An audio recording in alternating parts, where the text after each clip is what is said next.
Hello students, class 8th में हिंदी में पहला अध्याय जो एक कविता है, आप लोग उसको पढ़ चुके हैं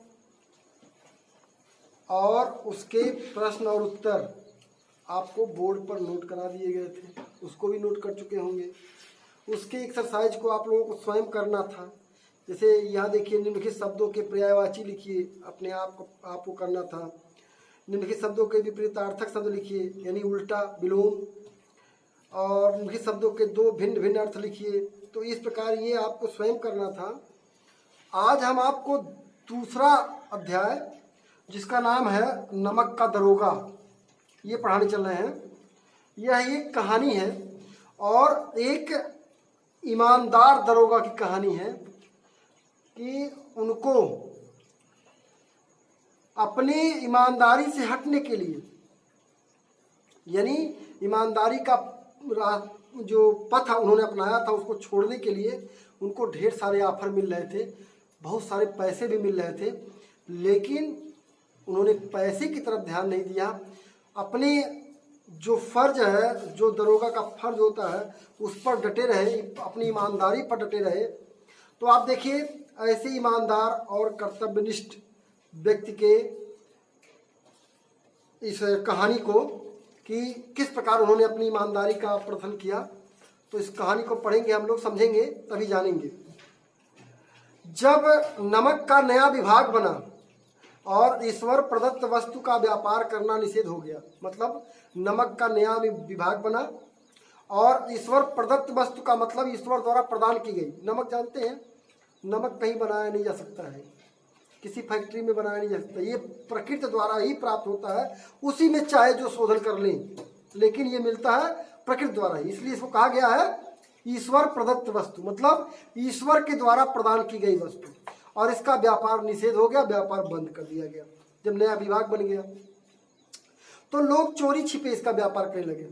जब खुलेआम व्यापार करना बंद हो गया तो लोग चोरी छिपे इसका व्यापार शुरू कर दिया। अनेक प्रकार के छल प्रपंचों का सूत्रपात हुआ। आप जानते ही हैं, जब चोरी छिपे व्यापार होता तो उसमें छल भी करने पड़ते हैं, प्रपंच भी करने पड़ते हैं, तमाम दिमाग भिड़ाते हैं वो लोग। कोई घूस से काम निकालता था, कोई चालाकी से। अधिकारियों की पौवारे थी। पौवारे मतलब समझ लीजिए कि वो जो है मतलब मालामाल हो रहे थे, उनके पास माल ही रुपए आ रहे थे, उनके पौवारे हो गए, किस्मत ही बदल गई थी उनकी। पटवागिरी का सर्वसम्मानित पद छोड़कर लोग इस विभाग की बकरंदाजी करते थे, मतलब पटवारीगिरी का काम छोड़ दिया, पटवारीगिरी काम नहीं करने लगे। इसमें क्या करते थे? बरकंदाजी करते थे। इसमें चपरासी की नौकरी मिल जाएगी, कुछ भी मिल जाएगा, इसमें चलेगा, बल्कि उसमें नहीं चलेगा, क्योंकि इसमें पैसे बहुत ज़्यादा मिल रहे थे। इसके दरोगा पद के लिए तो वकीलों का भी जी ललचाता था। यानी इस विभाग में अगर दरोगा का पद मिल जाता, वकील भी अपना वकालत छोड़ देते, चले आते, दरोगा बन गए। क्यों?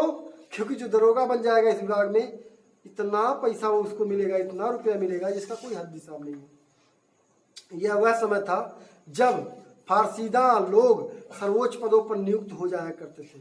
फारसीदा लोग हैं सर्वोच्च पद पर, सबसे ऊंचे पदों पर वही लोग नियुक्त होया करते थे। आगे देखें।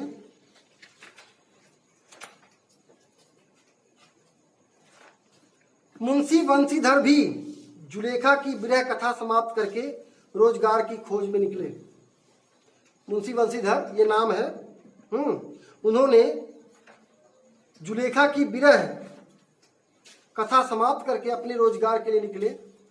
उनके पिता एक अनुभवी पुरुष थे। उनके पिता एक अनुभव से ओतप्रोत व्यक्ति थे। समझाने लगे, बेटा घर की दुर्दशा देख रहे हो, ऋण के बोझ से दबे हुए हैं, लड़कियां हैं, वे घास फूस की तरह बढ़ती जा रही हैं। मैं नदी कगारे का वृक्ष हो गया हूँ, मतलब नदी कगार का वृक्ष का मतलब चाहे जब गिर पड़ूं, मेरा कोई समय नहीं है, न मालूम कब ढह पड़ूं। अब तुम ही घर के मालिक मुख्तार हो, नौकरी में वादे की ओर ध्यान मत देना, यह तो पीर का मजार है, यानी अगर ज़्यादा ध्यान दोगे तो पीर का मजार है, बहुत कम मिलेगा। निगाह चादर और चढ़ावे पर होनी चाहिए। निगाह किस पे होनी चाहिए? चादर और चढ़ावे पर। मतलब जो अगर मिले, घूस घास जो भी मिले उसमें संकोच मत करना, लेते रहना। ऐसा काम ढूंढना जहां कुछ ऊपरी आमदनी हो, यानी ऊपर से कुछ आमदनी हो। मेन तनख्वाह के बल पर ये घर नहीं चल सकता। मासिक वेतन तो पूर्णमासिक का चाँद होता है। पूर्णमासिक चाँद जानते हैं, सिर्फ एक ही दिन दिखाई पड़ता है, गायब हो जाता है। उसी प्रकार मासिक वेतन भी पूर्णमासिक चाँद की तरह एक के 2 दिन पता चलेगा, तीसरे दिन उसका पता नहीं चलेगा। जो एक दिन दिखाई देता है और घटते घटते लुप्त हो जाता है। ऊपरी आय बढ़ता हुआ स्रोत है जिससे सदैव प्यास बुझती है। अगर संतुष्टि मिलती है तो ऊपरी आय से। वेतन मनुष्य देता है, इससे उसमें वृद्धि नहीं होती। ऊपरी आमदनी ईश्वर देता है जिससे उसमें बरकत होती है। तुम स्वयं विद्वान हो, तुम्हें क्या समझाऊं। बड़ी आवश्यकता होती है, इस विषय में विवेक की बड़ी आवश्यकता होती है, यानी दिमाग लगाना जरूरी होता है। मनुष्य को देखो, उसकी आवश्यकता को देखो और अवसर को देखो, उसके उपरांत जो उचित समझो करो। मतलब इतना सारे घर की स्थिति समझने के बाद तुम्हें जैसा उचित लगना वैसा करना। हमने सारी बातें तुम्हारे सामने स्पष्ट कर दी, सब कुछ तुम्हें समझा दिया। गरज वाले आदमी के साथ कठोरता करने में ही लाभ ही लाभ है, लेकिन बेगरज को दांव पर पाना जरा कठिन होता है। इन बातों को गिरह में बांध लो, अपने जहन में, अपने मन में गठिया लो। ये मेरी जन्म भर की कमाई है, यानी पूरा आज का अनुभव मेरा आज जो मैं तुम्हें बता रहा हूँ। इस उपदेश के साथ पिताजी ने आशीर्वाद दिया। बंसीधर आज्ञाकारी पुत्र थे, उन्होंने सारी बातें ध्यान से सुनी और तब घर से चल पड़े। इस विस्तृत संसार में उनके लिए धैर्य अपना मित्र, बुद्धि और पथ प्रदर्शक और आत्मावलंबन ही अपना सहायक था। मतलब उनका मित्र कौन था? बुद्धि, पथ प्रदर्शक और आत्मावलंबन। लेकिन अच्छे सगुन से चले थे, जाते ही नमक के दरोगा के पद पर प्रतिष्ठित हो गए। मतलब जब घर से निकले थे उस समय मुहूर्त बड़ा अच्छा था, सगुन बड़ा अच्छा था, और ये जाते ही क्या हो गए? वहीं जहाँ लोग जाना चाहते थे जिस विभाग में, वहीं के दरोगा बन गए। वेतन अच्छा था और हिम्मत तथा सावधानी से काम किया जाए तो ऊपरी आय का तो ठिकाना ही नहीं था। वृद्ध मुंशी जी को सुखद संवाद मिला, वे फूले न समाये। महाजन कुछ नरम पड़े, पड़ोसियों के हृदय में फूल उठने लगे, यानी जो पड़ोसी थे आसपास के, उनके मन में कांटे चुभने लगे। ये तो जाते ही दरोगा बन गया, इतनी अच्छी नौकरी मिल गई उसको।